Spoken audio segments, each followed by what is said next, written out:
Assalamualaikum warahmatullahi wabarakatuh, Sobat IB. Ketemu lagi dengan saya Ahmad Ifham Solihin. Ini ada pertanyaan dari Ruth.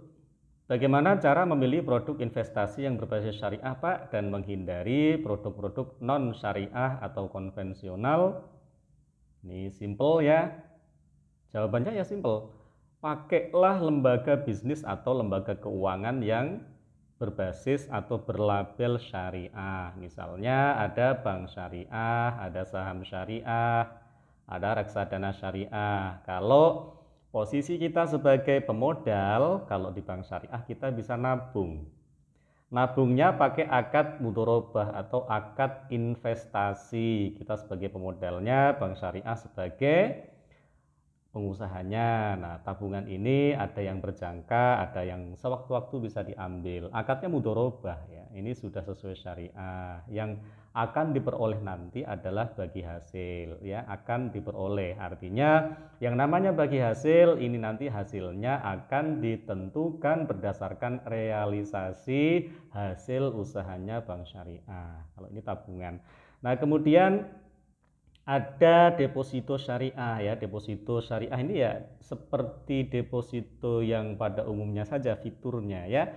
Ada yang 1 bulan, ada yang 3 bulan, ada yang 9 bulan, ada yang 12 bulan. Kalau nggak salah ya. Nah, akadnya mudharabah. Mudharabah itu apa ya? Mudah robah. Hasilnya kan mudah robah, mudah berubah namanya mudharabah ya. Investasi. Kita sebagai pemodalnya, kemudian bank syariah sebagai pengusahanya. Nah, hasilnya nanti seperti apa yang akan didapat oleh si nasabah? Ya, tentu saja sesuai dengan nanti yang dihasilkan nanti, ya nanti. Tetapi jangan khawatir, namanya bank itu tetap pengen agar nasabahnya nggak kabur. Kalaupun bank syariahnya itu hasilnya dikit, boleh bank syariah ngasih tambahan lagi biar sama-sama happy. Boleh, sesuai syariah itu ya. Yang penting satu rumusnya. Nasabah tidak boleh minta hasil pasti sekian persen kali pokok simpanan. Nah, itu haramun. Itu yang diterapkan oleh bank konven. Simpanan berjanji bunga sekian persen. Misalnya nyimpen 10 juta deposito setahun. Bunganya yang dijanjikan 5%. 5% kali pokok. Nah, 5% kali pokok. Berarti 5% kali 10 juta. Udah jelas dapatnya itu nanti berapa tuh? 500.000 ya.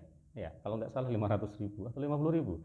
Jadi 50.000 atau 500.000, 50.000 ya, 500.000. Ya itulah hitungannya seperti itu. Yang pasti sudah dipastikan hasilnya dari depan karena persen kali pokok. Nah, ini mendahului kehendak Tuhan. Ini sama saja berlagak menjadi Tuhan.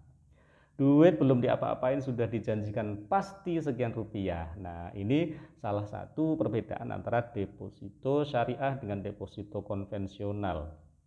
Tabungan syariah dengan tabungan konvensional. Investasi syariah dengan investasi di lembaga keuangan konvensional. Ya, kalau di syariah tadi pakai proyeksi bagi hasil. Namanya proyeksi boleh loh merencanakan dapat hasil 500.000 ya boleh, merencanakan, tidak dijanjikan pasti. Kalau dijanjikan pasti sama dengan mendahului kehendak Tuhan, ya. Itu cara memilih produk investasi yang berbasis syariah. Nah, kemudian kalau kita maunya di saham syariah atau di reksadana syariah, ya tentu saja kita harus, ya kalau maunya syariah ya berarti harus milih saham-saham yang masuk dalam DES, daftar efek syariah.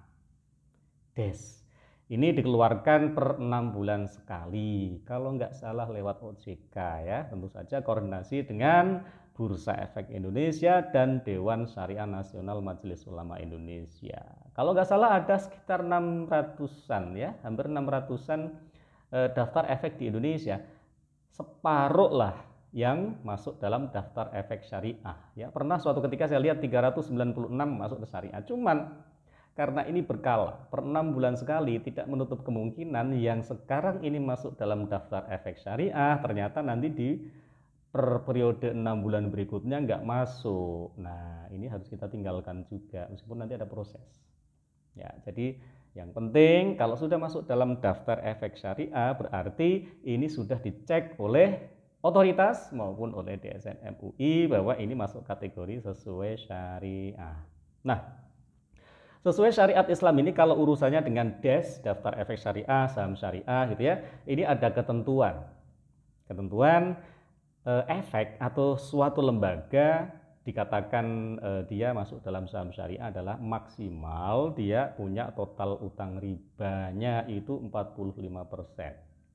Bukan 45% halal atau haramnya, tetapi ketika dia punya jumlah utang misalnya 100 miliar misalnya, dia punya kantong haram dan kantong halal untuk dapetin utang atau pembiayaan. Nah, MUI ya dalam DES itu mengatur bahwa yang diperbolehkan adalah maksimal kantong haramnya yang jadi sumber utang, sumber kredit 45%. Ingat, ini bukan hukum halal haram itu dipersenin, enggak, tetapi jumlahnya itu yang dipersenin. Dia punya 55% sumber dana halal, punya 45% sumber dana haram. Nah, itu maksimal loh ya, maksimal. Artinya kalau 0% dari utang konven ya itu boleh-boleh saja, malah lebih bagus. Cuman kelaziman bisnis ini membuat MUI membuat apa ya? Istihad atau kesepakatan ya, kesepakatan ini berdasarkan tasawur itu apa ya, mencermati lebih detail lagi mengenai dinamika bisnis pasar modal ya. Kalau nanti misalnya diketatin ya, pokoknya nanti kalau mau dikatakan sesuai syariah dia nggak boleh lagi punya utang riba sama sekali misalnya, wah nggak ada yang masuk. Ini kan namanya dakwah ya, dakwah pelan-pelan agar tidak apa ya, tidak pakai prinsip sak nyet kalau coro Jawa nih, atau simsalabim abrakadabra langsung berubah menjadi syariah semua, enggak, ini berat ya. Khusus industri saham, bursa efek, pasar modal, reksadana, ini enggak gampang ya. Apalagi ada loh kaidah mala yudroku kulluh la yudroku kulluh. Sesuatu yang tidak bisa disempurna lengkapkan semua, jangan ditinggalkan semua dengan malah pakai yang sempurna haramnya, kan begitu. Ini logika yang biasa saja kita pahami, kita terima di nalar kita bahwa kalau ada sesuatu yang lebih baik ya kita ambil saja daripada kita ngambil yang mutlak buruk. Nah, seperti itu. Nah, begitu juga dengan batasan maksimal 10% jumlah pendapatannya si efek itu atau di apa namanya perusahaan itu maksimal 10% ya pendapatan tidak sesuai syariahnya itu masih bisa dimaklumi. Itu juga bukan tolak ukur hukum itu 10% halal haram, volume ya, volume. Jumlah total antara pendapatan yang halal dengan pendapatan yang haram itu maksimal yang halal itu 90%, maksimal yang haramnya itu 10%. Nah, yang 10% ini ya haram. Nah, kalau udah hukumnya haram ini nggak ada persenan lagi, tapi ini tadi persen jumlahnya itu ya. Mohon untuk dipahami ini ya, karena di luaran sana ada kritikan saham syariah kok masih bisa disebut sesuai syariah ketika ada 45% utang riba atau 10% pendapatan riba. Oh, berarti 45% tidak syariah itu ada ya tolak ukur begitu? Enggak ya, itu total volumenya dihitung aja. Kalau yang 45% volume yang utang riba ini hukumnya ya mutlak haram. Seperti itu. Nah, apalagi ada kaidah fikih ad-daruratu tubihul mahdurat, misalnya ya kedaruratan atau kondisi sulit itu bisa menyebabkan kita boleh melakukan sesuatu yang terlarang. Bahkan Ibnu Qayyim al-Jauziyah di kitab I'lam al-Muwaqqi'in ya di juz 2 itu merumuskan bahwa la harama ma'a darurah, tidak haram atas sesuatu yang sifatnya darurat. Ya, ini rujukannya juga dari Al-Qur'an Ya, ada ayat-ayat Al-Quran yang dijadikan sebagai rujukan para ulama terdahulu untuk merumuskan kaidah-kaidah fikih ini. Nanti ada al-hajatu tanzilu manzilatat darurah kanat ammah au khassah. Ya, hajat itu kadang-kadang ya al-hajatu qad tanzilu. Hajat itu kadang-kadang bisa juga menempati posisi darurat baik secara umum maupun secara khusus. Nah, ini mohon maaf nih saya jawabnya panjang lebar karena ini semua berkaitan ya. Jadi kembali lagi ke pertanyaan, bagaimana cara milih produk investasi yang berbasis syariah, menghindari yang konven, ya ambil aja produk-produk yang syariah. Nah, produk syariah kalau di perbankan ada tabungan investasi atau mudharabah, ada deposito mudharabah. Nah, ini nanti fitur produknya macam-macam tuh. Untuk anak lah, untuk pendidikan, untuk bisnis dan lain sebagainya. Kalau di lembaga non bank itu nanti ada saham syariah, reksadana syariah. Nah, kemudian kalau asuransi juga ada loh, asuransi unit link ya. Cuman ini pro kontra aja. Pro kontra bukan halal haramnya ya, tapi dari sisi lebih menguntungkan atau tidak sih. Nah, kalau udah lebih menguntungkan atau tidak, ini urusannya dengan perasaan ya. Dapatnya dikit tapi merasa untung, alhamdulillah. Tapi yang pasti, unit link syariah itu merupakan salah satu juga instrumen investasi sesuai syariah. Unit link itu kan ada dua nanti preminya ya. Ada yang premi per akad hibah, ada yang premi per akad investasi. Nah, yang penting ambil aja investasi yang berlabel syariah, ada cap dari MUI-nya, kan seperti itu. Nah, kemudian kalau lembaga non keuangan seperti lembaga bisnis biasa antar pribadi, ya sudah tiru saja apa yang dilakukan oleh bank syariah dan lembaga keuangan syariah. Itu sudah rapi, yang paling rapi yang saya lihat, ya bisa ditiru oleh pribadi. Kalau kita ngelihat akad mudharabah, ini sangat rinci. Nanti hak dan kewajiban sebagai inti dari akad ini juga ada ya, objek akadnya ada, rukun syarat terpenuhi diatur rinci oleh bank syariah dan resiko-resiko legalnya diatur sudah melindungi semua pihak.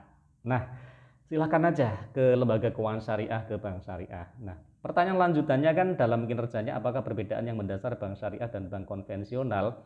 Dengan menyimak yang barusan saya sampaikan sebenarnya sudah bisa terpahami apa perbedaan syariah dan konvensional. Nah, saya tambah lagi prinsip. Prinsipnya nih kalau syariah dia akadnya dagang. Yang logis ya. Ngambil untungnya harus pakai cara dagang, tijaroh. Nah, tijaroh dagang ya di Al-Quran disebut 8 kali.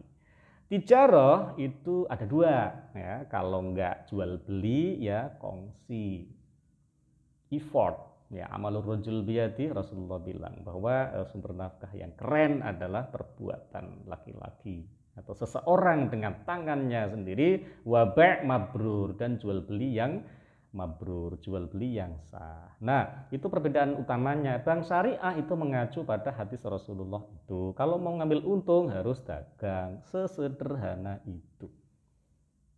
Nah, kalau dagangnya berupa kongsi atau investasi atau kongsi usaha, ini ketika deal kongsi, maka ini tidak boleh ada untung yang disyaratkan berupa nominal tertentu. Keuntungannya kapan terjadinya? Ya nanti ketika sudah melewati jual beli. Harus melewati jual beli dulu baru ada untung. Ya, jadi akad dagang kan ada dua tadi ya, ada kongsi, ada jual beli.